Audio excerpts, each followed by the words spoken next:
وعلى آله وصحابه وأهل بيته ومن تبعهم بإحسان إلى يوم الدين أما بعد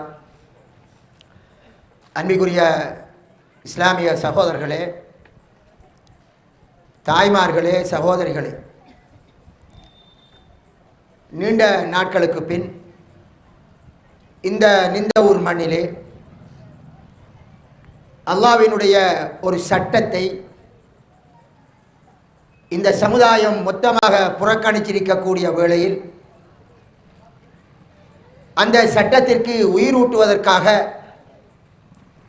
எங்களுடைய மக்கள் தயாராக வேண்டும் என்ற ஒரு நோக்கத்திலே இந்த சந்தர்ப்பத்தில் சொத்து பங்கீட்டில் அநியாயம் இழைக்கப்படும் ஆண்கள் என்ற தலைப்பு எனக்கு வழங்கப்பட்டிருக்கிறது. தாய்மார்களே, இந்த தலைப்பு உங்களின் பக்கம் விழித்து நிற்கின்றது. ஆண்கள் அநியாயம் இழைக்கப்படுகிறார்கள் என்றால் பெண்களான உங்களுக்கு நியாயமில்லாத முறையில் நிறைய உங்கள் பெற்றோர்கள் சொத்துக்களை தருகிறார்கள் என்பது அதன் மறுபொருள். ஆண் பிள்ளைகளை பெற்ற பெற்றோர்கள் ஆண் பிள்ளைகளுக்கு சேர வேண்டிய சொத்துக்களை பொம்பளை பிள்ளைகளுக்கு கொடுத்து அந்த பெண் பிள்ளைகள் நல்ல முறையில் வாழட்டும் என்று எதிர்பார்த்தார்கள். அதனால் படைத்த அல்லாஹ், உங்களையும் ஆண்களையும் படைத்த அல்லாஹ் அவனுடைய திருமறையிலே தெளிவாக சொன்ன சட்டத்தை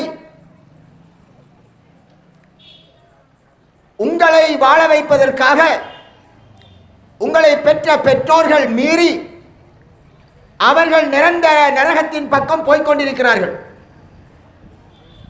அல்லாஹ் என்ன கூறுகிறான்? யூசிக்குமுல்லாஹு ஃபீ அவுலாதிக்கும், உங்களுடைய பிள்ளைகள் விடயத்தில் நீதமாக நடந்து கொள்ளுமாறு அல்லாஹ் உங்களுக்கு கட்டளையிடுகின்றான். என்ன கூறுகிறான்? பிள்ளைகளை பெற்ற பெற்றோருக்கு அல்லாஹ்வின் கட்டளை, உங்களுடைய பிள்ளைகள் விடயத்தில் நீங்கள் நீதமாக நடந்து கொள்ள வேண்டும். அப்படி என்றால் என்ன? பொம்பளை பிள்ளைக்கு ஒரு ஏக்கர் காணி கொடுத்தால்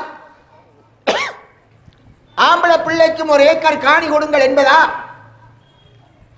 பொம்பளை பிள்ளைக்கு ஒரு வீடு கட்டி கொடுத்தால் ஆம்பளை பிள்ளைக்கும் ஒரு வீடு கட்டி கொடுங்கள் என்பதா? இல்லை. அல்லாஹ் என்ன கூறுகிறான்? லிஸ்ஸக்கரி மிஸ்லு ஹல்லில் உன்சையைன், ஒரு ஆம்பளை பிள்ளைக்கு ரெண்டு பெண்பிள்ளை பிள்ளைகளுக்கு கொடுக்கக்கூடிய சொத்துக்களை கொடுக்க வேண்டும். யார் சொன்னது? உங்களை படைத்த அல்லாஹ் உங்களுக்கு சொன்னது. உங்களுக்கு ஒரு ஆம்பளை பிள்ளையும் பொம்பளை பிள்ளையுமா? உங்களுக்கு 3 ஏக்கர் காணியா? ஆம்பளை பிள்ளைக்கு 2 ஏக்கர் போக வேண்டும், பொம்பளை பிள்ளைக்கு 1 ஏக்கர் தான் கொடுக்க வேண்டும். உங்களுக்கு ஒரு காணி துண்டா, அது 15 பேச்சா? ஆம்பளை பிள்ளைக்கு 10 பேச்சை கொடுக்க வேண்டும், பொம்பளை பிள்ளைக்கு 1 பேஜ் தான் கொடுக்க வேண்டும், 5 பேஜ் தான் கொடுக்க வேண்டும். இது அல்லாஹ் சொன்ன சட்டம். ஷாஃபி மத்ஹபு, ஹனவி மத்ஹபு, ஹம்பலி மத்ஹபு என்று இமாம்கள் சொன்ன சட்டம் இல்லை. குர்ஆனில் அல்லாஹ் தெளிவாக பண்டி இறைச்சி ஹராம் என்று உங்களுக்கு சொன்ன அல்லாஹ் இதே சட்டத்தை தெளிவாக சொல்லி உள்ளான்.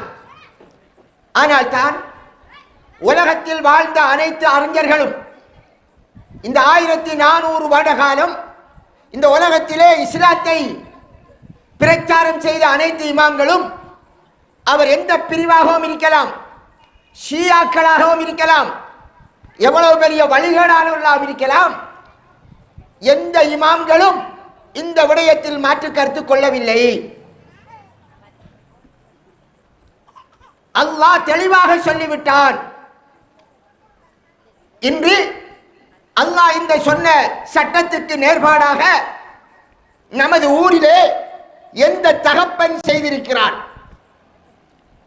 எங்கேயாவது ஒருவர் ஏதாவது ஒரு மூலையிலே செஞ்சிருப்பார். வெளிப்படையில் ஊரினுடைய ஹஸ்ரத்துமார்கள், சமுதாயத்தின் வழிகாட்டிகள் அவர்கள் செய்யவில்லை. ஊரினுடைய வசதிக்காரர்கள் செய்யவில்லை.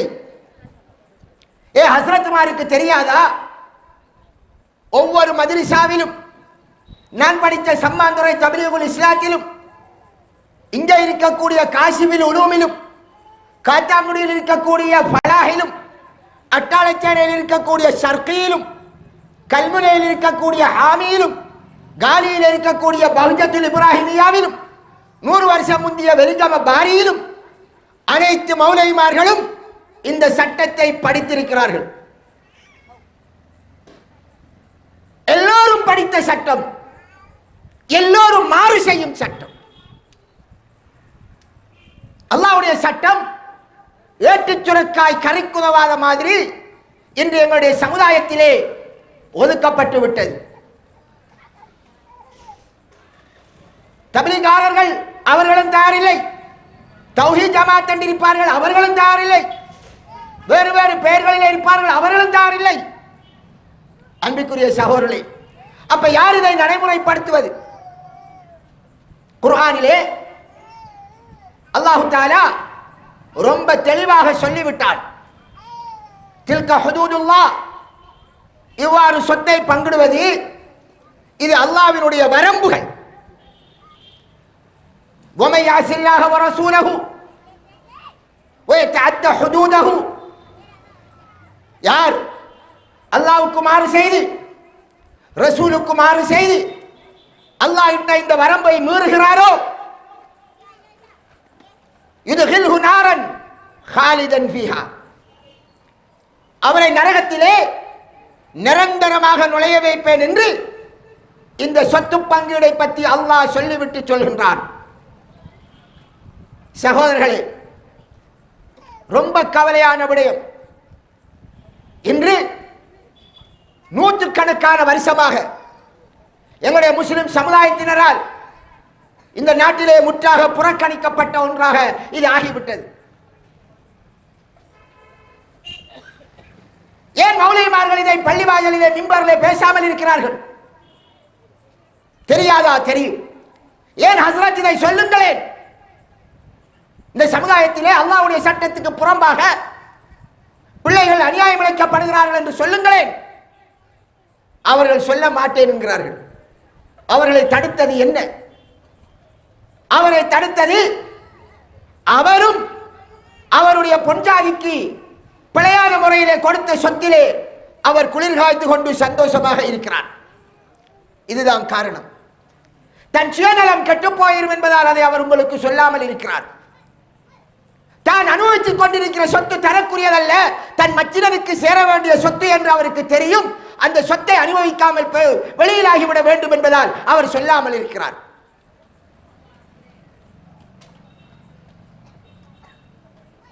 அருமை ரசூலுல்லாஹ் ஸல்லல்லாஹு அலைஹி வஸல்லம் அவர்களிடத்திலே வருகிறார் ஒருவர். நுமான் இப்னு பஷீர் ரலியல்லாஹு அன்ஹு அவர்களும் அவருடைய தந்தையும் வருகிறார்கள். பஷீர் ரலியல்லாஹு அன்ஹு சொன்னார்கள், இதோ எனது மகன், என் மனைவி பல காலமாக ஒரு வருஷமாக என்னிடம் கேட்கிறாள் இந்த மகனுக்கு ஒரு சொத்தை கிஃப்டாக கொடுப்பதற்கு. அப்போது ரசூலுல்லாஹி ஸல்லல்லாஹு அலைஹி வஸல்லம் அவர்களையே சாட்சியாக்க வேண்டும் என்றும் கேட்கிறான். என்ன கேட்டார்கள்? உங்களுக்கு வேறு ஆம்பளை பிள்ளைகளும் இருக்கிறதா என்று கேட்டார்கள். சில அறிவிப்பில் வேறு பிள்ளைகள் என்று பொதுவாக வருகிறது, சில அறிவிப்பில் வேறு ஆம்பளை பிள்ளைகளும் இருந்ததா இருக்கிறதா என்று கேட்கிறார்கள். ஆம் என்கிறார். நபிகளாருடைய சபை மற்ற பிள்ளைகளுக்கும் இதை போன்று கொடுப்பீரா என்று கேட்கிறார்கள். அதாவது ஒரு பிள்ளைக்கு, ஒரு ஆம்பளை பிள்ளைக்கு ஒரு மோட்டார் சைக்கிள் வாங்கி கொடுத்தால் அடுத்தவருக்கு வாங்கி கொடுக்க வேண்டும்.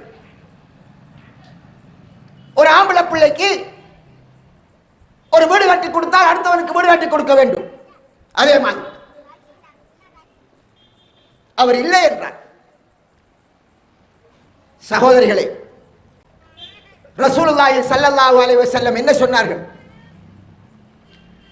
நபிகளாரை சாக்கியாக்குவதற்குத்தான் அவர்கள் வந்தார்கள். சொன்னார்கள், அநியாயத்திற்கு நான் சாக்கி சொல்ல மாட்டேன் என்றார்கள். என்னை அநியாயத்துக்கு சாக்கியாளர்களாக ஆக்காதீர்கள் என்றார்கள். இது அநியாயம்.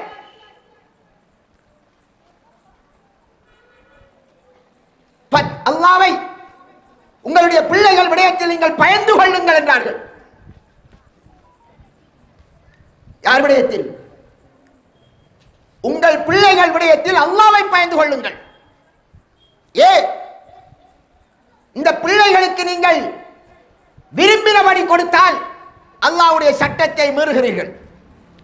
ஒரு வாப்பா நினைப்பதால், உம்மா நினைப்பதால் நினைச்சபடி பிள்ளைகளுக்கு சொத்தை கொடுத்தால் அவ மிக பெரும் அநியாயக்காரன். நீங்கள் அநியாயக்காரராகிறீர்கள். ஆனால் ரசூலுல்லாஹி ஸல்லல்லாஹு அலைஹி வஸல்லம் சொல்கிறார்கள், உங்கள் பிள்ளைகள் விடயத்தில் நீங்கள் நியாயமாக நடங்கள், அல்லாஹ்வை பயந்து கொள்ளுங்கள் என்றார்கள். இன்று என்ன நடக்கிறது? இந்த சமுதாயத்திலே மிக பெரும் அநியாயம் நடக்கிறது. ஒரு தகப்பன், அவருக்கு 2 ஆம்பளை பிள்ளை, ஒரு 2 பொம்பளை பிள்ளை, மரணித்து விடுகிறார். அவருக்கு ஒரு 4 ஏக்கர் காணி, ஒரு இது போன்ற ஒரு நிலத்துண்டு. அல்லாஹ்வுடைய சட்டப்படி என்ன செய்ய வேண்டும்? ஆனால் இப்போது என்ன நடக்கிறது? அல்லாஹ்வின் சட்டப்படி அந்த 4 ஏக்கர் காணியும் அதிலே அந்த தகப்பனுக்குரிய சொத்தாக அது இருந்தால் 8 ஒரு பங்கு மட்டும்தான் அந்த பிள்ளைகளின் தாய் அவருக்கு உரிமை. 4 ஏக்கர் காணியில் 8 ஒரு பங்கு என்றால் எவ்வளவு? அரை ஏக்கர் காணி அவருடைய மனைவிக்கு சொந்தம். மிகுதி 3.5 ஏக்கரும் 2 பொம்பளை பிள்ளைக்கும் 2 ஆம்பளை பிள்ளைக்கும் பிரிக்கப்படும். இது அல்லாஹ்வின் சட்டம், அரிசி மேல் இருக்கக்கூடிய ரப்பினுடைய சட்டம். ஒட்டுமொத்த முஸ்லிம் சமுதாயம் பின்பற்ற வேண்டும் என்று அவன் அல் குர்ஆனிலே இறக்கி வைத்த சட்டம். அந்த காணி ஒரு ஆம்பளை பிள்ளை 2 பொம்பளை பிள்ளைக்கு சமன்.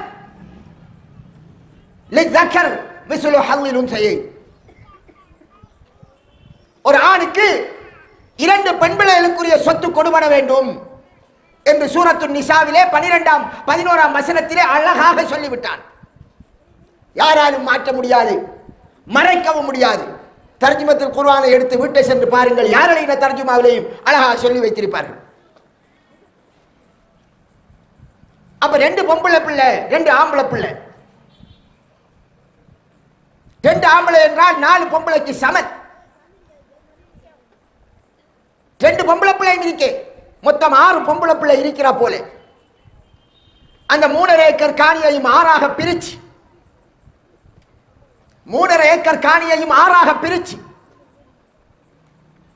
2 பொம்பளை பிள்ளைக்கும் ஆளுக்கு ஒரு பங்கு கொடுத்து விட்டு மிகுதி 2 பங்கு 2 ஆம்பளை பிள்ளைக்கும் சேர வேண்டும் என்பது உங்களை படைத்த ரப்பினுடைய சட்டம், இலங்கை அரசாங்கத்தின் சட்டம் அல்ல. உங்களுக்கு சொத்தை எவன் தந்தானோ, உங்களிடத்தில் சொத்தை தந்து எவன் சோதிக்கிறானோ அவன் எழுதி வைத்த சட்டம். அது ஒரு பக்கம். இது போன்ற ஒரு வளவு தொண்டு இருந்ததா, அதை என்ன செய்ய வேண்டும்? அதையும் அப்படித்தான் பிரிக்க வேண்டும். ஆனால் நமது சமுதாயம் என்ன செய்கிறது? ஒருவர் மௌத்தானால் அவரை இஸ்லாமிய முறைப்படி அவரை குளிப்பாட்ட வேண்டும், கவனிட வேண்டும் என்கிறதற்காக சண்டை நடக்கிறது. எப்படி சண்டை? தௌஹீதுக்காரர்கள் சொல்றார்கள், குர்ஆன் ஆய்ச்சிப்படி குளிப்பாட்ட வேண்டும், கவனிட வேண்டும், செலவாத்து ஓதப்படாது, தல்கீன் ஓதப்படாது, அதுக்கு பெரிய போராட்டம் அதுவரை நடக்குது. இங்க அடுத்த பாட்டி சொல்லுகிறது, எங்கட முறைப்படி தான் நாங்கள் அடக்குவோம், எங்கட முறைப்படி தான் குளிப்பாட்டுவோம் என்று பாரிய இங்க பாருங்கள் ஜிஹாத் என்று சண்டை பிடிக்கிறார்கள். அதே நேரம் மரணித்தவர் அவர் விடயத்தில் அல்லாஹ் வைத்த அடுத்த சட்டம் மிகப்பெரிய சட்டம். அவருடைய சொத்து இப்படி பிரிக்க வேண்டும் என்று சர்ச்சை இல்லாத அனைவரும் ஏற்றுக்கொண்ட சட்டம். அது என்ன நடக்கிறது சமுதாயத்திலே? நம்ம ஊர் வழக்கு என்ன? 4 ஏக்கர் காணியையும் 2 ஏக்கராக பொம்பளை பிள்ளைக்கு பிரித்து கொடுத்துருவாங்க. பொம்பளை பிள்ளைக்கு ஆம்பளைக்கு போய் சேர வேண்டிய 2 ஏக்கர் காணியையும் அந்த பொம்பளையின் 2 பங்கையும் சேர்த்து ஆம்பளை பிள்ளைக்கு 2 ஏக்கரா எழுதியாச்சு. இது உம்மாட முடிவு எழுதியாச்சு. வளவு துண்டை 2ஆ பிரிப்பார்கள். இந்த பிள்ளைக்கு ஒரு துண்டு, இந்த பிள்ளைக்கு ஒரு துண்டு எழுதியாச்சு. ஆம்பளை பிள்ளை வெறுங்காய். இது மிக பெரும் அநியாயம், கர்மம், பாவம், அக்கிரமம். அல்லாஹ் சொல்கிறான், என்னுடைய இந்த சட்டத்தை யார் மீறுகிறீர்களோ அவர்களை நிரந்தர நரகத்தில் போடுவேன் என்று சூரத்து நிசாவிலே 14ஆம் வசனத்தில் தெளிவாக சொல்கிறான்.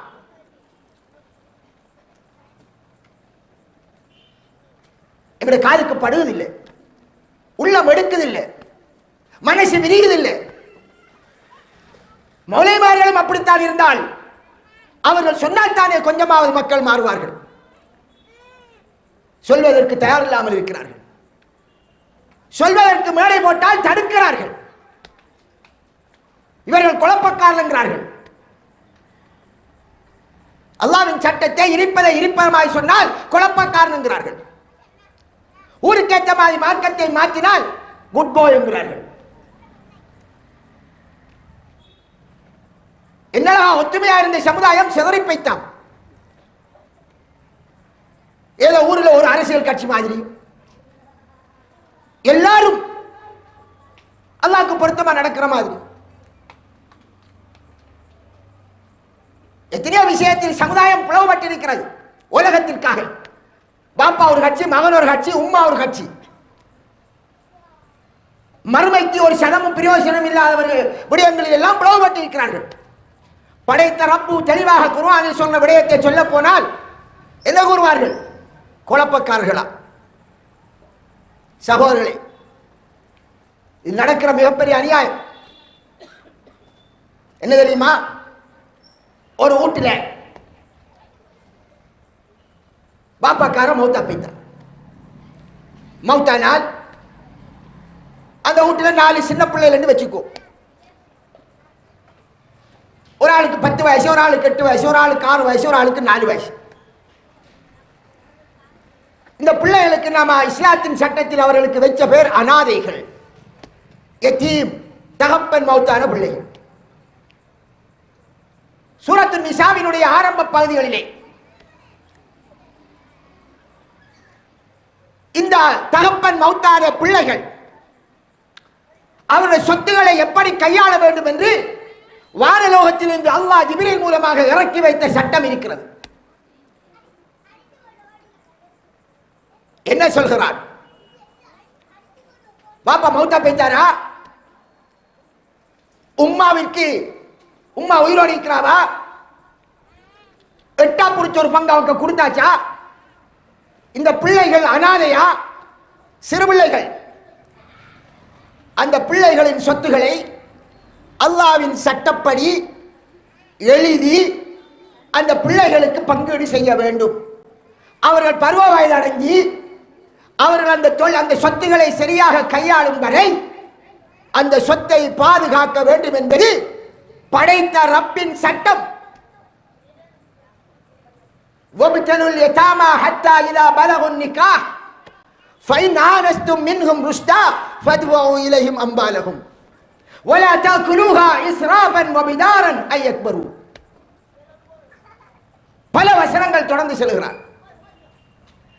அந்த பிள்ளைகள் அவருடைய சொத்துக்களை பருவ வயதை அடைந்து நல்ல முறையில் அவர்கள் கையாள்வார்கள் என்ற நிலைமை வரும் வரை பிள்ளைகளின் கைகளில் சொத்துக்களை கொடுக்காதீர்கள்.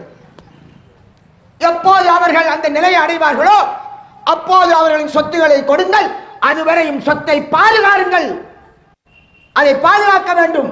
அதை உண்டு, அதை சாப்பிட்டு அதை அழித்து விடாதீர்கள்.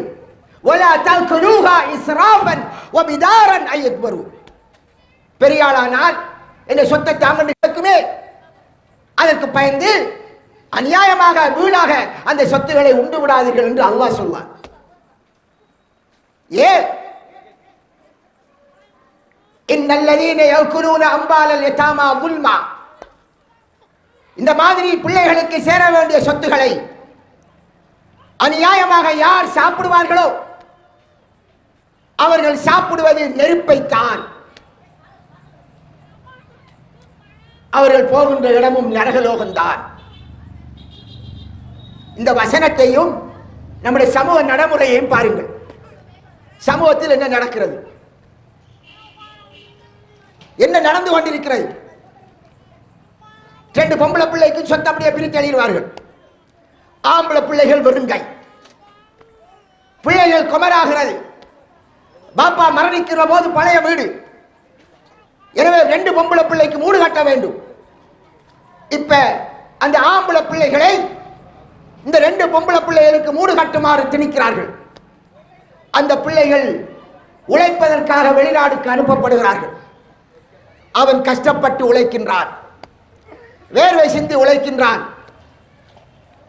உழைத்து உழைத்து உழைத்து அவன் என்ன செய்கின்றான்? அவனுடைய சொத்து அவனுக்கு கொடுபடவில்லை, அவனுக்கு கொடுக்க வேண்டிய பூமி அவனுக்கு இல்லை, அவனுக்கு கொடுக்க வேண்டிய வீடு அவனுக்கு இல்லை, காணி இல்லை.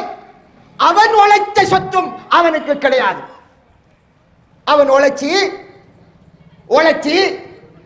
5 வருஷம் 10 வருஷம் வெளிநாட்டில் இருந்து அடிமை போல வேலை செய்து 2 ஆம்பளை பிள்ளை என்றால் 2 பொம்பளை பிள்ளையும் காப்பாற்ற வேண்டும், ஒரு ஆம்பளை பிள்ளை என்றாலும் 2ஐயும் குமரையும் காப்பாற்ற வேண்டும் என்று அந்த தாய் அவள் பெரிய அநியாயக்காரி ஆகி, அவள் தான் முதலாவது அநியாயக்காரி. அவ்வளவு சொத்தை 2 பொம்பளை பிள்ளைகளுக்கு செலவழிக்க வைக்கிறாள். நேரடியாக அல்லாஹ்வுடைய சட்டத்துக்கு மாற்றம். அதற்கு பின் அந்த ஆம்பளை பிள்ளை அவன் என்ன செய்வான்? 10 வருஷம் கஷ்டப்பட்டு உழைச்சி ஒரு பிள்ளையோ 2 பிள்ளையோ கரையேற்றி அவன் நாட்டுக்கு வருகிற போது அவனுக்கு 30-35 வயசு. அதுக்கு பிறகு நான் எப்படி ஊடு கட்டுவது? நான் உழைத்த சொத்தெல்லாம் இப்போது இன்னொருவர் வந்து குடியிருக்கிறார். யார்? அவர் பள்ளி தலைவர், இல்லாட்டி மௌலவி. என்னது? அவர் பள்ளி தலைவராக இருப்பார், மௌலவியா இருப்பார், ஊரின் நல்ல பேரில் இருப்பார். அதெல்லாம் இல்லை. ஊடு கட்டி இருக்கிறது, அந்த ஊடு பிழையான முறையில் வந்திருக்கிறது தெரியும். மச்சினமார்கள் கஷ்டப்பட்டு உழைச்ச காசி, அவர்களுக்கு சேர வேண்டிய ஹக்கு, இந்த வளம் அவர்களுக்கு சேர வேண்டிய பூமி, இதையெல்லாம் மாப்பிள்ளை என்ற பெயரிலே அப்படியே உறிஞ்சி குடித்து சாப்பிட்டு அனுபவிக்க வருகிறார் அந்த மாப்பிள்ளை. அன்புக்குரிய சகோதரி, இதான் இன்று சமுதாயத்தில் அரங்கேறுகிறது. அல்லாஹ்வுடைய சட்டம் முற்றாக தவிடுபடி.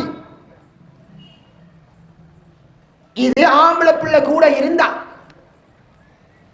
அந்த ஆம்பளை பிள்ளை என்ன செய்வார்? இப்ப அவனுடைய சொத்தெல்லாம் வேறொருவன் அனுபவிக்கிறான்.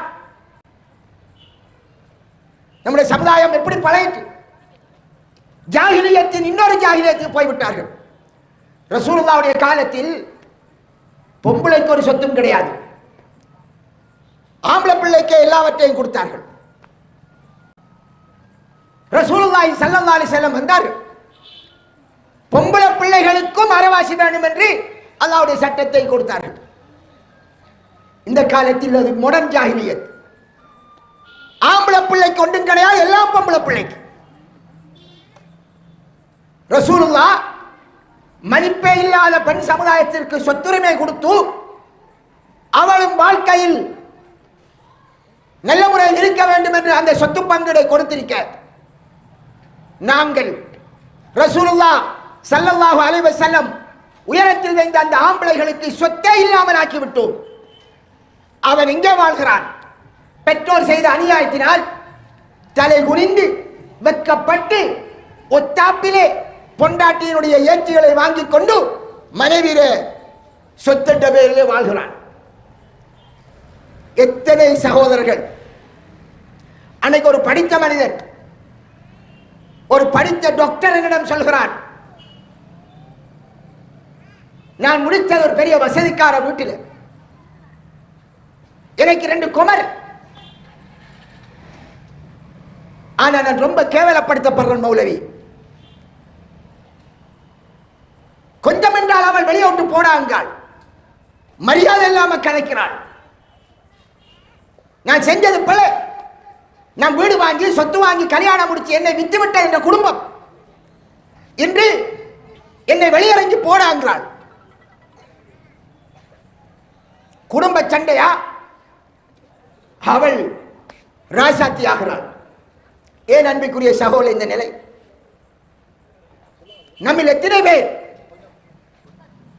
மனைவியுடைய வாயிலிருந்து இந்த வார்த்தையை காட்டியிருப்போம்? என்ன வார்த்தை? விருப்பமில்லை அனுப்பி போறாள். சின்ன ஒரு சண்டை வந்தால் விருப்பமில்லை அனுப்பி போறாங்க. என்னதுக்கு வருது இந்த கண்ணாடு படுத்துறேன்? கேட்கமா இல்லையா? ஏன் அந்த வார்த்தையை கொண்டு அவள் சொல்ல வேண்டும்?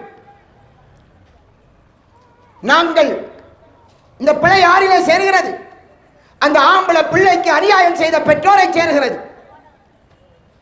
ஆம்பளை பிள்ளைக்கு அல்லாஹ் இட்ட பங்கை கொடுக்காமல் மொத்தமாக சுருட்டி எவனோ அனுபவிக்க கொடுத்து நீ பெற்ற ஆம்பளை பிள்ளை இன்னொரு இடத்தில் பிச்சைக்காரனை போன்று ஏற்றி வாங்குகிறான்.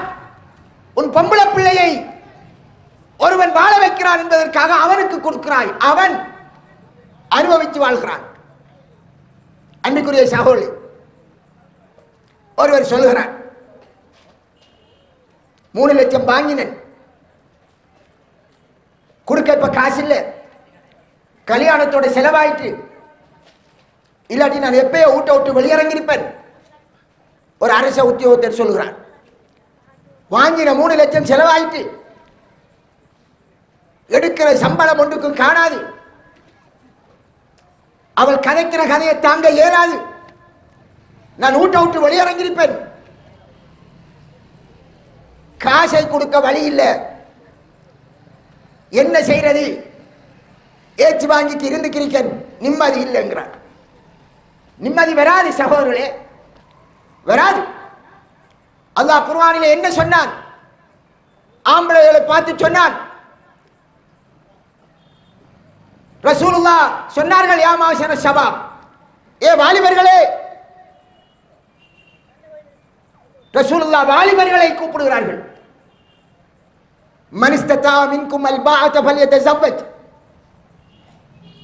உங்களிலே யாருக்கு திருமணம் முடிக்க ஆற்றல் இருக்கோ அவர் திருமணம் செய்யட்டும். உங்களுக்கு அதுக்கு வசதி இல்லையா? மனைவியை வச்சிருக்க ஊடு இல்லையா? அவளுக்கு சோறு கொடுக்க, கறி கொடுக்க, உடுப்பு கொடுக்க வசதி இல்லையா? அப்ப என்ன செய்வது? ரசூலுல்லாஹி ஸல்லல்லாஹு அலைஹி வஸல்லம் என்ன சொல்றார்கள்? ஃபலைஹி பிஸ்ஸௌம், அவர் நோன்பை பிடிச்சு கொள்ளட்டும், அதுதான் அவரை கட்டுப்படுத்தும் என்கிறார்கள். வஸ்கினுஹுன்ன மின் ஹைது சகன்தும் மின் வஜிதிக்கும் என்று அல்லாஹ் சொல்றார். உங்களுடைய ரப்பு குர்ஆனிலே சூரத்து தலாக்கிலே தெளிவாக சொன்னான்,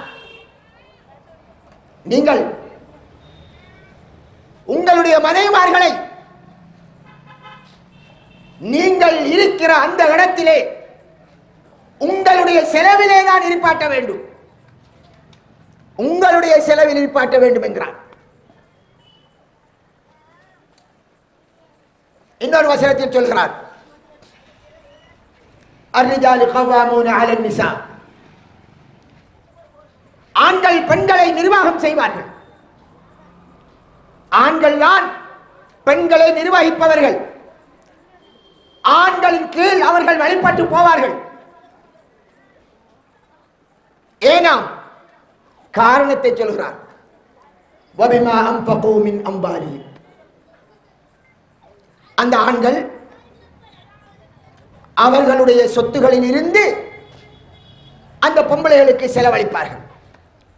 ஆண் அவன் உழைச்சு பொம்பளைக்கு செலவழிப்பான் என்று அல்லாஹ் சொல்கிறான். ஆனா இப்ப இருக்கிற ஆம்பளை என்ன செய்கிறார்? மாமனார் மச்சினனுக்கு சேர வேண்டிய காணியை கொடுக்கிறார். மச்சான் அதிலே வெள்ளாமை செய்து பொஞ்சாதிக்கு சோறு கொடுத்து அவரும் அனுபவித்து வாழ்கிறார். சொத்து உரியவன் மச்சினங்காரன், அனுபவிப்பவர் மச்சானும் வைபு. உடம்புல ஹராம் சேருகிறதா ஹலால் சேருகிறதா? அல்லாஹ் குர்ஆனில் சொல்கிறான், ஒன்ற சொத்திலிருந்து நீ சாப்பாடு கொடு. கல்யாணம் கூட அர்த்தம் இல்லாமல் ஆகிவிட்டது. நபில காலத்திலே ஸல்லல்லாஹு அலைஹி வஸல்லம் ஒரு சஹாபி வருகிறார், ஒரு பெண் நபித்தோழி வருகிறார். அல்லாஹ்வின் தூதரே, இவர் என்னுடைய கணவனார் இன்னார், அவர் குணத்தில் நல்ல, மார்க்கத்தில் நல்ல, ஆனால் நான் அவரோட வாழ விருப்பம் இல்லை. அவரோட வாழ்ந்தால் நான் குஃப்ருக்குள்ள போயிருவேனோ, அதான் பாவம் செஞ்சிருவேனோ என்று பயப்படுறான்.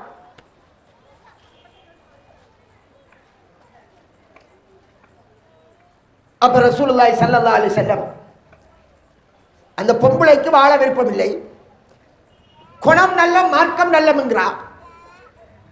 ஆனா வாழ விருப்பம் இல்லை என்றால் எப்படி? குணம் நல்ல, மார்க்கமும் நல்லம், அவருக்கு சேர்ந்து வாழ விருப்பம் இல்லை என்றால் அதுக்குள்ள ஏதோ ரகசியம் இருக்கு. அதை புரிஞ்சு கொண்ட ரசூலுல்லாஹ், அப்படியா, அப்ப அவர் தந்த மகரை நீ திருப்பி கொடுப்பையா? ஆம். என்னம்மா மகர் தந்தார்? ஒரு தோட்டத்தை தந்தார் மகராக.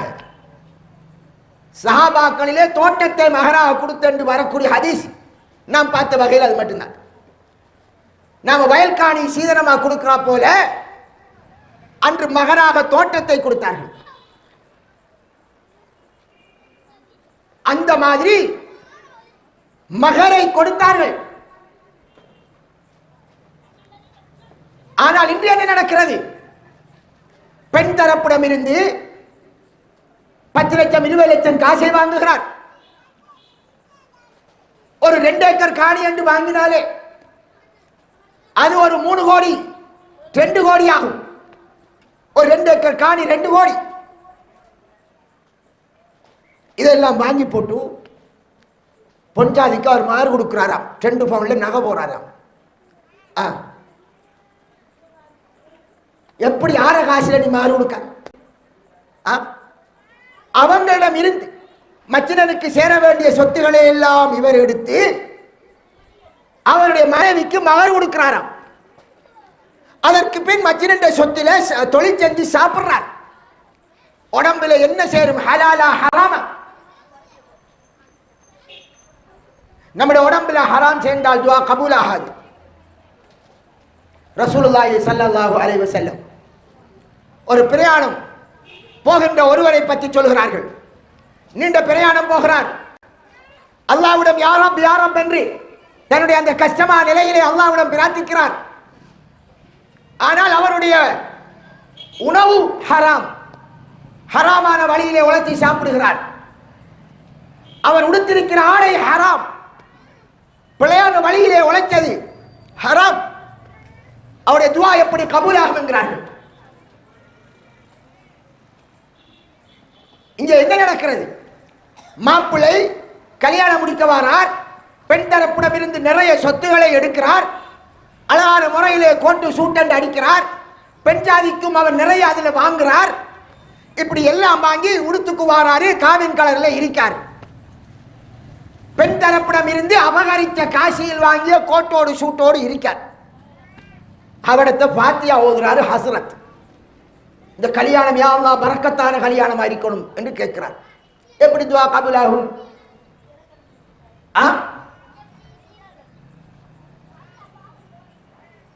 கொள்ளையடிக்கிற நிகழ்வுக்கு ஃபாத்தியா ஓதலாமா? ஒருவருடைய சொத்தை அபகரிக்கிறார், அதிலே அல்லாஹ் பரக்கத் செய்ய வேண்டும் என்று சொல்லலாமா? ரசூலுல்லாஹ் பிழையான முறையிலே சொத்து கொடுபடுவது என்றதும் என்ன சொன்னார்கள்? இது அநியாயம் என்றார்கள். அநியாயத்துக்கு சாட்சி சொல்ல மாட்டேன் என்றார்கள். மௌலவிக்கு தெரிகிறது மச்சினர்மாருக்கு சேர வேண்டிய சொத்துகள் அநியாயமாக இங்கே இந்த மாப்பிளை அனுபவிக்க போகிறார். எல்லாத்தையும் சுரட்டி உம்மாக்காரன் பொம்பளை பிள்ளைக்கு கொடுத்துட்டா என்று வந்திருக்கிற ஹஸ்ரத்துக்கும் தெரிகிறது இது அநியாயம், இதுல நான் துஆ ஓத வரமாட்டேன், இது பாவம் என்று சொல்லி விலக வேண்டிய மௌலவி அவருக்கு 1000 2000 காசு கிடைக்கும் என்பதற்காக அல்லது அதில் மனுஷன் என்ன சொல்லுவார் என்று மோசடிக்காக வந்து அவர் அங்கே ஓதிவிட்டு போகிறார். அன்பிற்குரிய சகோதரர்களே, வாலிபர்களே, ரசூலுல்லாஹ் உங்களை விழித்தார்கள். பொம்பளைக்குத்தான் வழிகாரர், ஒரு பெண் பிள்ளைக்குத்தான் வழிகாரர், ஆம்பளை பிள்ளைக்கு வழிகாரர் இல்லை. ஒரு ஆண் அவன் எங்க விரும்புகிறானோ அங்க அவன் திருமணம் செய்வான். சாலிஹான ஒரு பெண்ணை பார்ப்பான், மகனை கொடுப்பான், திருமணம் செய்து தன் இடத்துக்கு கூட்டிட்டு வந்து வைப்பான். அது சொந்த ஊடா இருக்கலாம், வாடகை ஊடா இருக்கலாம். அந்த பெண்ணுக்குத்தான் ஒரு வழிகாரர் வேணும். ஆணுக்கு வாப்பா வழிகாரர் அல்ல, ஆணுக்கு அவனே வழிகாரர். அவனுடைய திருமணத்தை அவனே முடிவெடுப்பான். தாயந்தனம் ஆலோசனை கேட்கலாம். அவனுக்கு இன்னொருவர் ஒலியாக இருந்து கல்யாணத்தை நடத்துவதில்லை. ஏன்? அவனுக்கு ரசூலுல்லாஹ் சொன்னது அதான். உனக்கு திருமண முடிப்பை ஆற்றல் இருக்கிறதா, மனைவிக்கு இருப்பிடம் உணவு உடை கொடுக்க ஆற்றல் இருக்கிறதா, முடிச்சுக்கொள். நமக்கு பாப்பா மாதிரி அடியா செஞ்சு விட்டாங்க. சொத்து தெரியல, என்ன செய்யறது? தெரியல, எல்லாத்தையும் பொம்பளை பிள்ளையை கொடுத்துட்டாங்க. என்ன செய்யறது? நமக்கு நமது தந்தை தரவில்லை என்பதற்காக இன்னொருடைய சொத்தை நாம் அபகரிக்கலாமா? நமது வீட்டில் ஒருவன் வந்து களவெடுத்தான், வீட்டில் இருக்கிற நகையெல்லாம் எடுத்து போய்த்தான், அதுக்காக எவனோ இடத்துக்கு போனான் என்றால் நாம் இன்னொரு வீட்டை போய் களவெடுக்கலாமா? எவன் உன் சொத்தை எடுத்தானோ அவனிடம் பறி. உனக்கு தெரிகிறது உனக்கு அநியாயம் இழைக்கப்பட்டது, உங்க உமா அப்பா தெரியல, அது அவர்கள் செய்த அநியாயம். நீ கஷ்டப்படுறாய், உன் தங்கச்சி பார்த்துக்கிறாள், அவள் நல்லா இருக்கணும் என்றதுக்காக நீ கஷ்டத்தை அவள் கணக்கெடுக்காள் இல்லை, அதை அவள் மறுமையிலே அனுபவித்துக்குவாள். உனக்கு அநியாயம் இழைக்கப்பட்டதா? உன் சொத்தை மச்சான் அபகரித்தாரா? மறுமையில் அவர்கள் உனக்கு பதிலாக நன்மை தருவார்கள். அவர்களின் நன்மைகள் உனக்கு வந்து சேரும், உன்னுடைய பாவங்கள் அவர்களை சேரும். நீ என்ன முடிவெடுக்க வேண்டும்? நான் என்ற மனசு பத்தின மாதிரி இன்னொரு மச்சிரண்ட மனசு பத்தக்கூடாது என்று நீ நியாயமாக யோசித்தால் என்ன கஷ்டப்பட்டாவது ஒரு குடிலாவது கட்டி நீ முடிக்கணும். அதை விட்டுட்டு என்ன செய்கிறாய்? எங்க அப்பா சொத்து தரல, அதனால இன்னொருவருடைய சொத்துல நான் வாழ போறேன் என்று போனால் என்ன நியாயம்?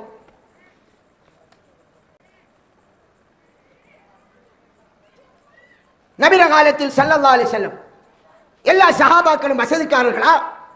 எல்லா சஹாபாக்களுக்கும் பிள்ளைகளுக்கும் பாப்பாமார் கொடுத்தார்களா? இல்லை. எல்லோரும் வசதிக்காரர் இல்லை. ஆண் என்கிறவன் தேடி உழைக்கலாம், பெண் என்கிறவள் தான் உழைச்சி கொடுக்கப்படுபவள். ஆனால் இங்கே அல்லாஹ்வுடைய சட்டம், மறுமை வாழ்க்கையின் வெற்றி தங்கி இருக்கிறது. உலகத்திலே நாங்கள் சந்தோஷமாக இருந்திடலாம், மறுமை ஒன்று இருக்கிறது, மறுமையில் தப்ப முடியாது. சகோதரர்களே, இது ஒரு புறம். இன்னொரு புறம் இந்த கிழக்கு மாகாணத்தின் அவல நிலை. ஒரு வீட்டில் ஆம்பளை பிள்ளை இல்லை, கல்யாணம் செய்யணும். பொம்பளை பிள்ளை இருக்கிறாள், ஒன்றுக்கு 3 பொம்பளை பிள்ளை பெற்று விட்டார்கள். வாப்பாவும் மௌத்தா போய்த்தார். நாம் வச்சுக் கொண்டிருக்கக்கூடிய இந்த கலாச்சாரத்தால் ஆம்பளதான் ஊடு கட்டி பெண்ணெடுக்கணும் என்ற அல்லாஹ்வின் சட்டத்தை மீறியதால் இப்போது அந்த பெண் பிள்ளைகள் ஊடு கட்ட வேண்டும் என்ற நிலைக்கு தள்ளப்பட்டுள்ளார்கள். என்ன நடக்கிறது? நமது பொம்பளை பிள்ளைகள் உம்மா பாப்பா என்ன வழி இருக்கு பாப்பா ஒன்றுமில்லை.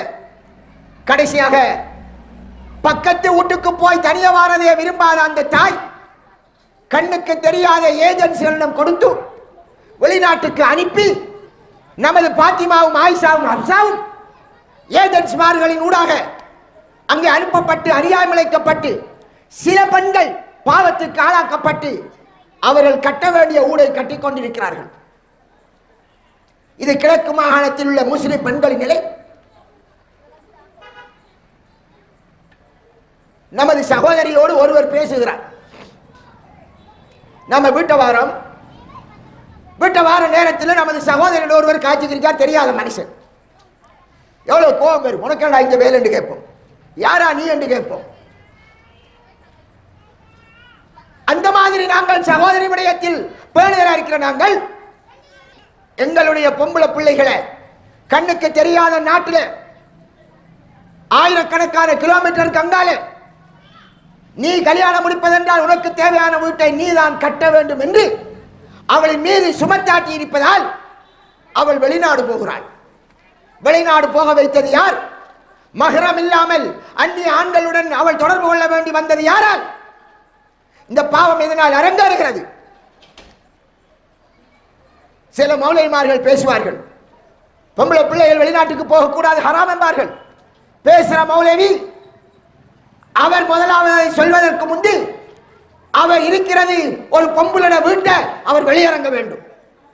ஒன்ன போல ஆக்கள் ஊடு வாங்கினதால் தான் அவள் வெளிநாட்டுக்கு போகிறாள்.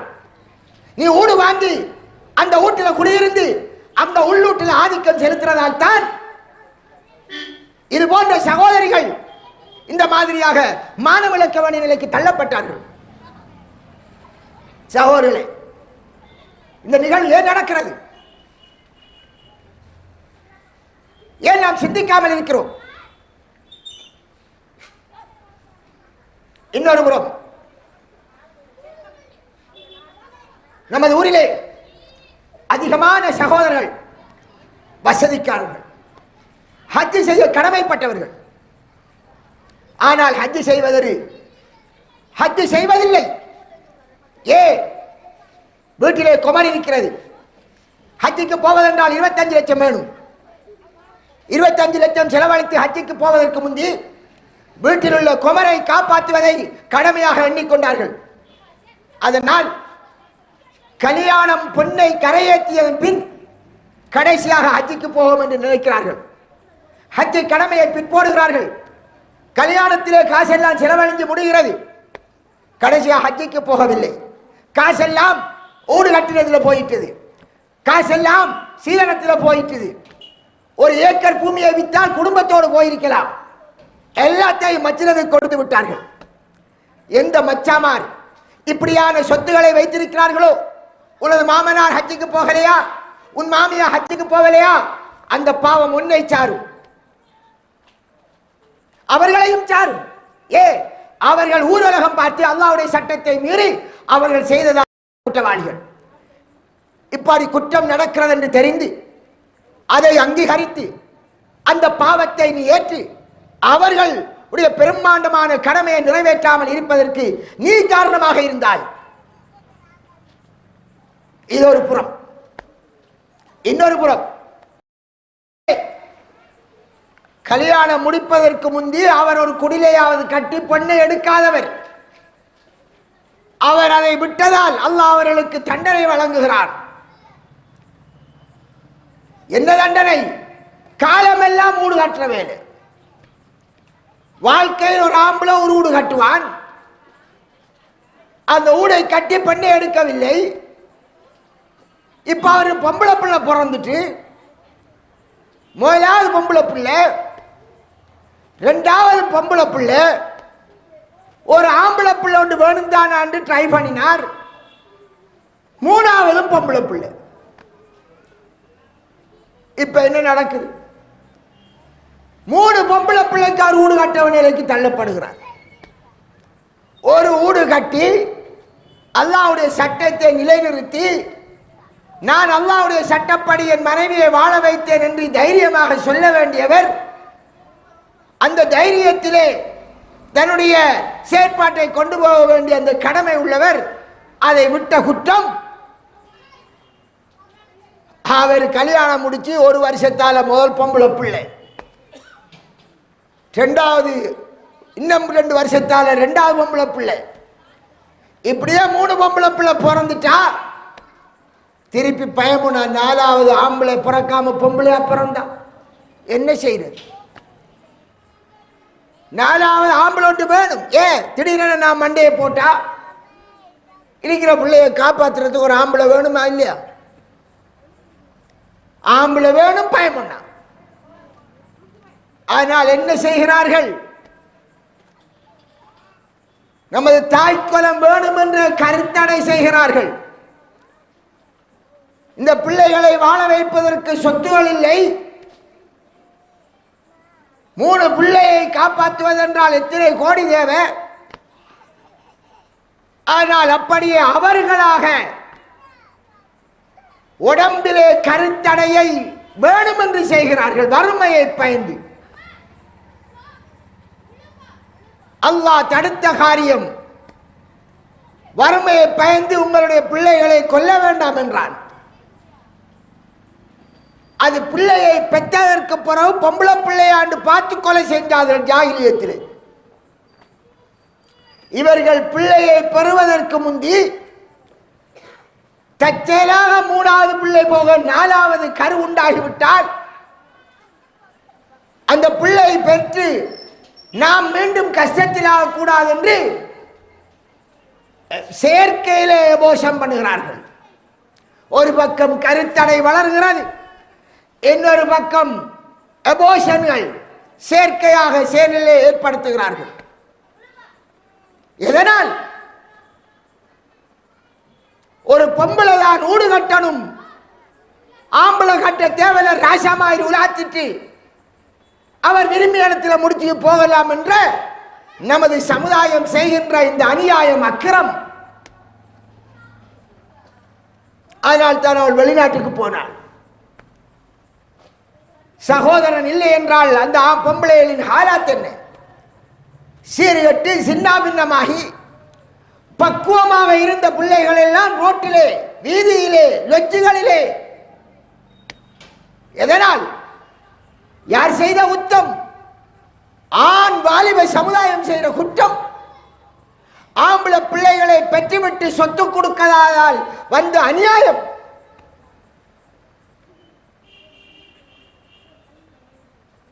ரசூலுல்லாஹி ஸல்லல்லாஹு அலைஹி வஸல்லம் என்ன சொன்னார்? தஸவ்வஜுல் வதூதல் வலூத். நல்ல பிள்ளை பெயர் உள்ள பெண்ணை பார்த்து முடியுங்கள் என்றார்கள். நல்ல பிள்ளை பெயர் உள்ள குடும்பத்திலே முடியுங்கள். பிள்ளைகள் அதிகமாக இருக்க வேண்டும் என்பதை ரசூலுல்லாஹ் விரும்பினார்கள். இன்று என்ன நடக்கிறது? கூடினால் 2 பிள்ளை,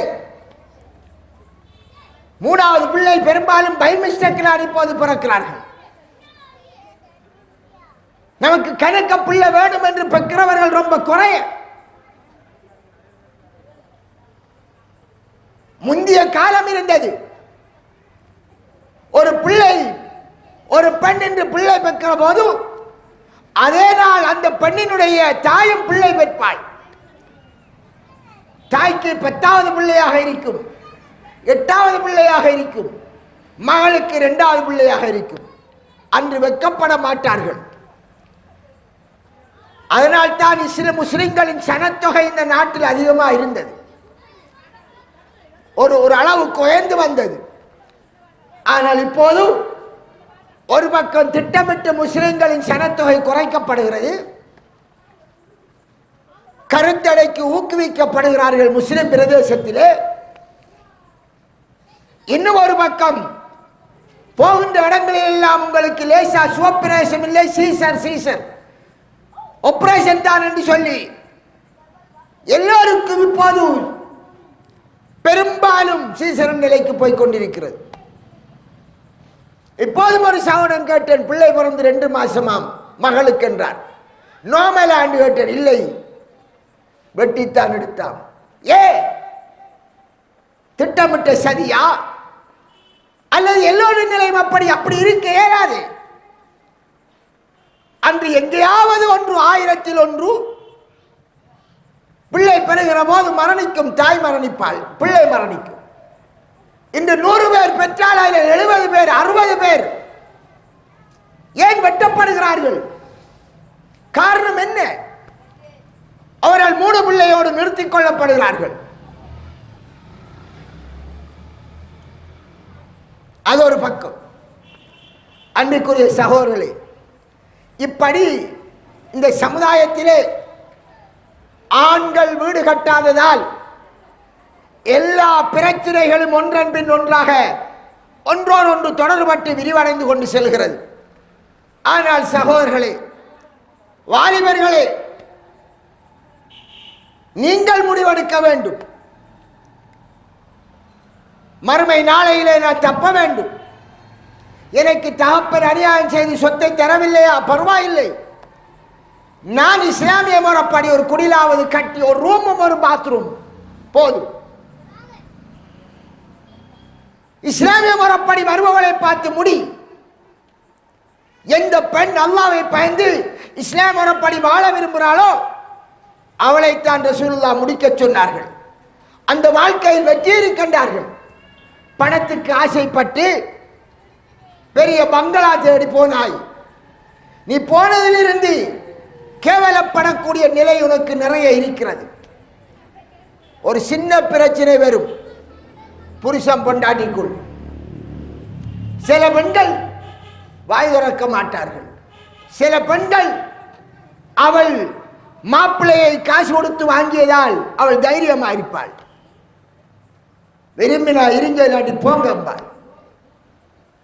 விரும்பினா இருங்கோ இல்லாட்டி போங்க என்றா என்ன செய்வாய்?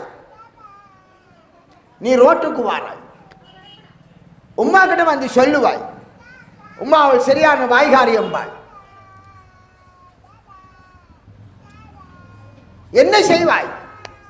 நீ வந்தால் திருப்பி போகின்ற போது தலை குனிந்து போக வேண்டும்.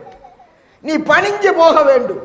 அப்போதே உன்னுடைய ஆண்மையை இழக்கிறாய். நீ ஆம்பளை பிள்ளை என்கிறதை இழக்கிறாய். நமது தோஷம் தன்மானம் போகிறது. எதனால் எதனால் போகின்றது? ஒரு தரம் வெளியிறங்கினால் போதும். எத்தனை பேர் வெளியிறங்குகிறார்கள்?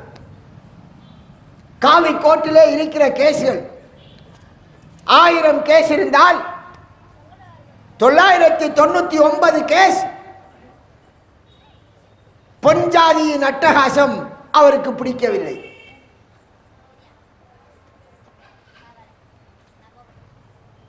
இஸ்லாம் என்ன சொன்னது? நீ அவளை உன் வீட்டிற்கு கொண்டு வந்து வை என்றது. நீ உன் வீட்டிலே அவளை வைத்திருந்தால் என்ன நடக்கும்? உங்க 2 பேருக்கும் பிரச்சனையா? என்ன சொல்வாய்?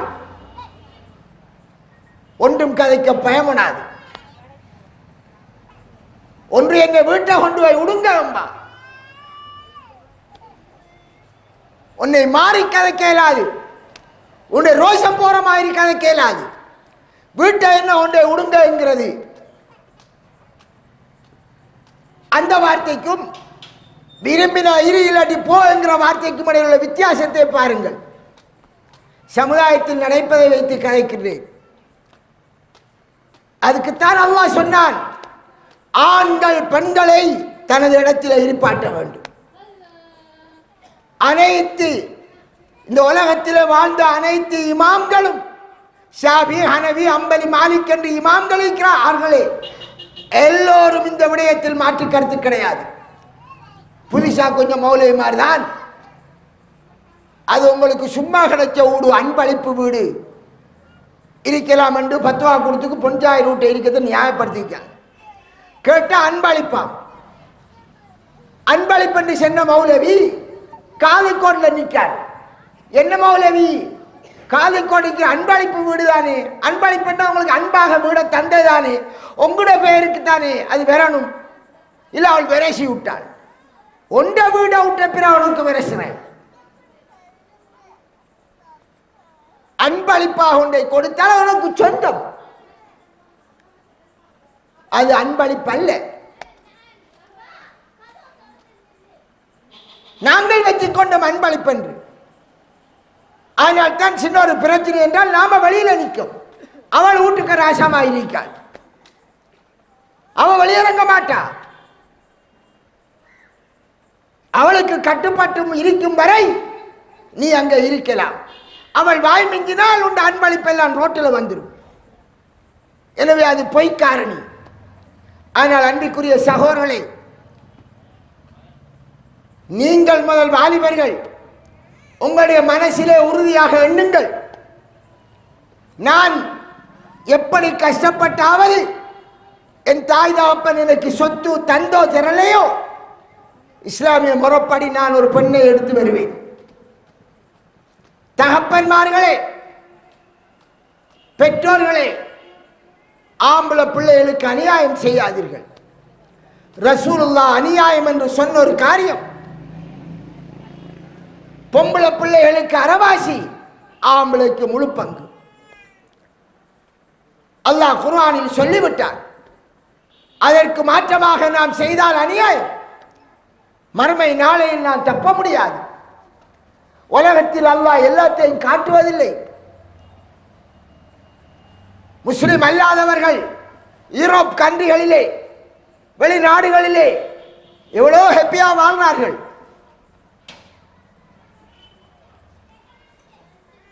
எத்தனை நாடை பார்க்கலாம். சுவிட்சர்லாந்து, டென்மார்க், யூரோப் நாடுகள், எத்தனை நாடுகள் நிம்மதி, சந்தோஷம், ஹாப்பி பிளேஸ் என்று வாழுகிறார்கள். நினைச்சதை சாப்பிடுகிறார்கள், நினைச்சதை அனுபவிக்கிறார்கள், எந்த கஷ்டமும் இல்லை. அப்படி என்றால் அல்லாஹ் அவர்களோடு சந்தோஷம் என்ற கருத்தா? தர்ஹம், அல்லாஹ் சொல்லான், அவர்களை விட்டுவிடு, அனுபவிக்கட்டும். சும்ம இலைனா துர்ஜஊன், பின்னர் எங்களிடம் பக்கம் அவர்கள் திரும்பி கொண்டு வரப்படுவார்கள் என்று அல்லாஹ் சொல்கிறான். எனவே உலகத்திலே ஊரார் சொத்தை அபகரித்து வாழ்ந்துக்கிறார்களே, சந்தோஷமா இருக்கிறார் என்றால் அல்லாஹ்வுடைய இரக்க பார்வை அல்ல. பாவம் செய்து கொண்டு இருப்பவர்களை அல்லாஹ் தண்டிக்கவில்லையா? பயர வேண்டும், மறுமையில் மிக பயங்கர தண்டனை இருக்கிறது. அதனால் அல்லாஹ்வை பயந்து கொள்ளுங்கள். அடுத்ததாக என் அன்பு சகோதரிகளே, உங்கள் பிரதர்மார்களுக்கு கொடுக்கப்பட வேண்டிய சொத்துகள் உங்கள் பெற்றோரால் அநியாயமான முறையிலே பங்கிடப்பட்டு உங்களுக்கு கூடுதலாக தரப்பட்டிருக்கும். முழு சொத்தும் தந்திருப்பார்கள். ஆம்பளை பிள்ளைக்கு ஒன்றும் கொடுக்காமலே தந்திருப்பார்கள், அல்லது ஆம்பளை பிள்ளை கொஞ்சம் கொடுத்து விட்டிருப்பார்கள். நீங்கள் அல்லாஹ்வை பயந்து கொள்ளுங்கள். அல்லாஹ்வை நீங்கள் பயந்து கொள்ளுங்கள். மறுமை நாளையில் அல்லாஹ் கேட்பான். என்ன பதில் சொல்வீர்கள்?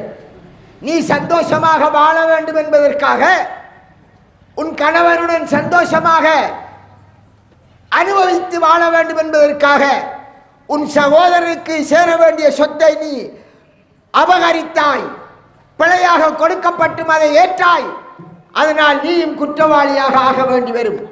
அதனால் சகோதரியே, உனக்கு நான் கூறுவது இதான், உனக்கு மேலதிகமாக உன் பெற்றோர் தந்த சொத்துக்களை நீ அல்லாஹ்வை பயந்திருந்தால் உன் சகோதரனுக்கு சொந்தமானது எடுத்துக்கொள் என்று கூற வேண்டும். உன் மாப்பிள்ளையிடம் சொல், நாம் அல்லாஹ்வை பயந்து நடப்போம், நீங்கள் இதிலிருந்து விடுபடுவதற்கான வழியை தேடுங்கள் என்று சொல்லுங்கள். அன்று சில மாதங்களின் முன் வெளிநாட்டில் உள்ள ஒரு பெண், ஒரு தாய் கோல் எடுக்கிறார். அவ இந்தியாவை சேர்ந்தவ, அமெரிக்காவில் குடியிருக்கார். இந்த சொத்துரிமை சம்பந்தமாக ஒரு கேள்வி கேட்கிறார். என்னுடைய 4 சகோதரர்கள் சேர்ந்துதான் எனக்கு ஒரு வீடு கட்டி தந்தார்கள். அதுலதான் நான் என் கணவர் வாழ்ந்தோம். அது என்னுடைய பிரதர்மார் உழைச்ச சொத்து. அந்த சொத்துல தான் நான் வீடு கட்டி வாழ்ந்து கொண்டிருந்தோம். இப்ப எனக்கு விளங்கிட்டு என் பிரதர்மாருடைய சொத்து அவர்களுக்கு சேர வேண்டும். இப்போது அதனுடைய பெறுமதி கிட்டத்தட்ட 1.5 கோடி ரூபாய். என் கணவர் புரிந்து கொண்டார். அந்த வீடு எங்களுக்கு சொந்தமாக இப்ப இருக்கு, சீர் அடிப்படையில் தந்தது. அந்த சொத்து அதற்கு பெறுமதியை கொடுப்போம் என்று முடிவெடுத்திருக்கிறோம். இதை எப்படி செய்ய என்று அந்த தாய் கேட்கிறாள். 20 வருடங்களுக்கு முந்தி கொடுக்கப்பட்ட அது வீடு. அது இப்ப பெறுமதி கொடுக்கும் போது என்ன பெறுமதியோ அந்த சொத்தை கொடுக்க வேண்டும். அதை பிரித்து கொடுங்கள் என்று சொல்லப்பட்டது. நாங்கள் அதை முடிவெடுத்து விட்டோம் கொடுப்பதென்று. அல்லாஹ்வை பயந்து புரிந்து தன்னை திருத்திக் கொள்கிறார்கள்.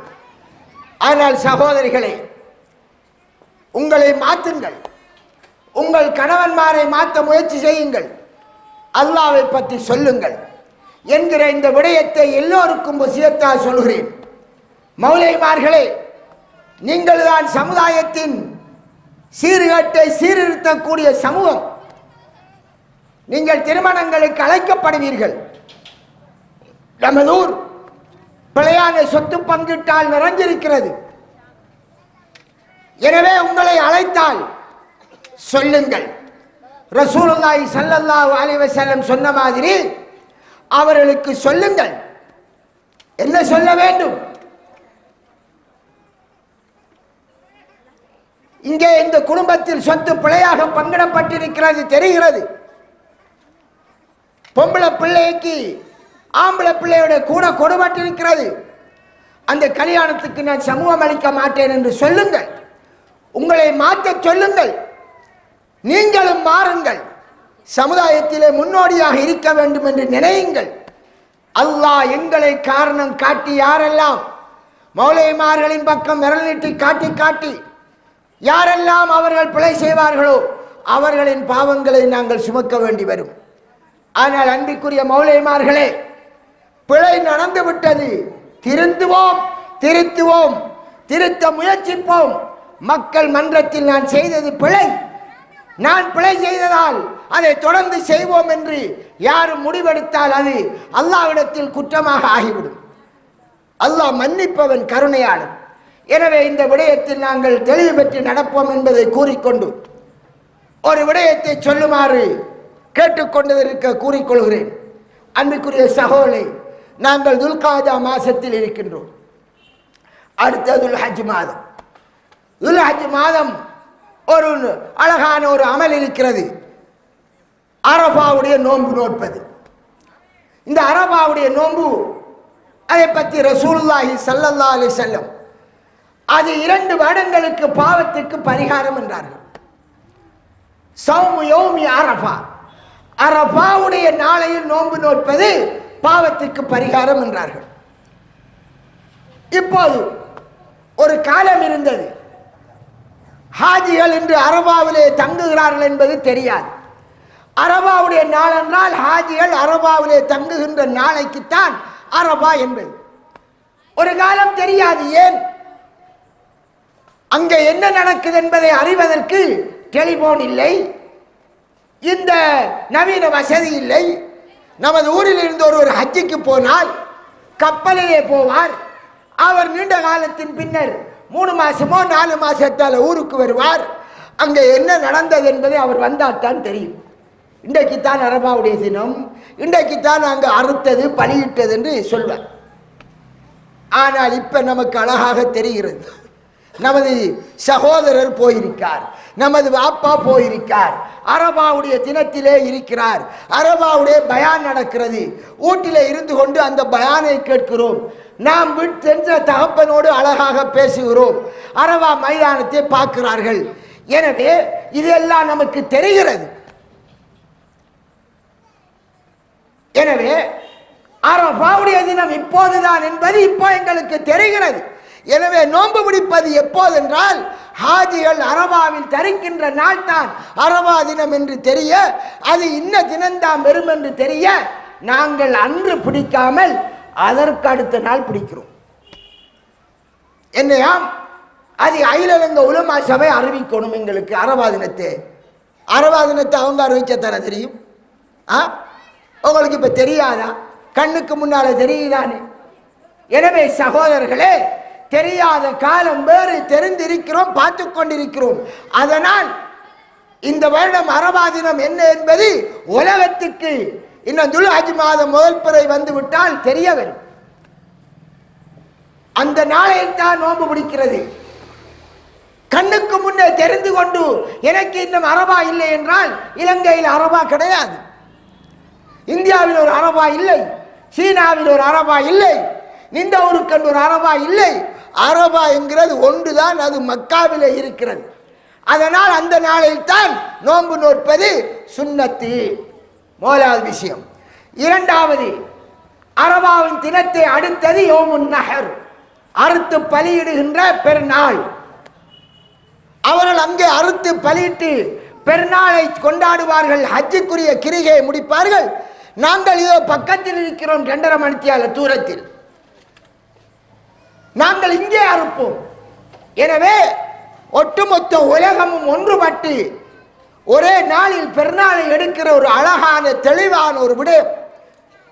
ஆனால் எங்களில் பலர் என்ன செய்கிறார்கள், பெரும்பாலும் என்ன செய்கிறார்கள், தெளிந்தும் அன்று அரபாவில் நோன்பு பிடிப்பதில்லை, பெருநாளை எடுப்பதில்லை. மாறாக ஒரு சிலர் அரபாவில் தான் நோன்பு, ஆனால் அரபா தினத்தில் நோன்பு பிடிக்கிறோம் என்று பிடித்துவிட்டு பெருநாளை அவர்கள் அடுத்த நாள் எடுக்காமல் அதற்கப்பால் எடுக்கிறார்கள். இது மார்க்கம். நாம நினைச்சபடி மாற்ற இயலாது. நாம நினைச்சபடி பெருநாள் தினங்களை உண்டாக்க இயலாது. அரபா தினத்தை அடுத்தது பெருநாள், எல்லோரும் பெருநாள் எடுக்க வேண்டும். தெரியாத காலம் அது நடந்து முடிந்தது. இப்போது கண்முன்னே தெரிவதால் அந்த அரபா தினத்தில் நோன்பை பிடியுங்கள், அடுத்த நாள் பெருநாளை எடுங்கள். இது எனக்கு சொல்லுவது கடமை, சொல்லிவிட்டேன். நடைமுறைப்படுத்துவதும் படுத்தாததும் உங்களை பொறுத்தது. வாஹிரு தாவானா அனில் அல்ஹம்துலில்லாஹி ரப்பில் ஆலமீன்.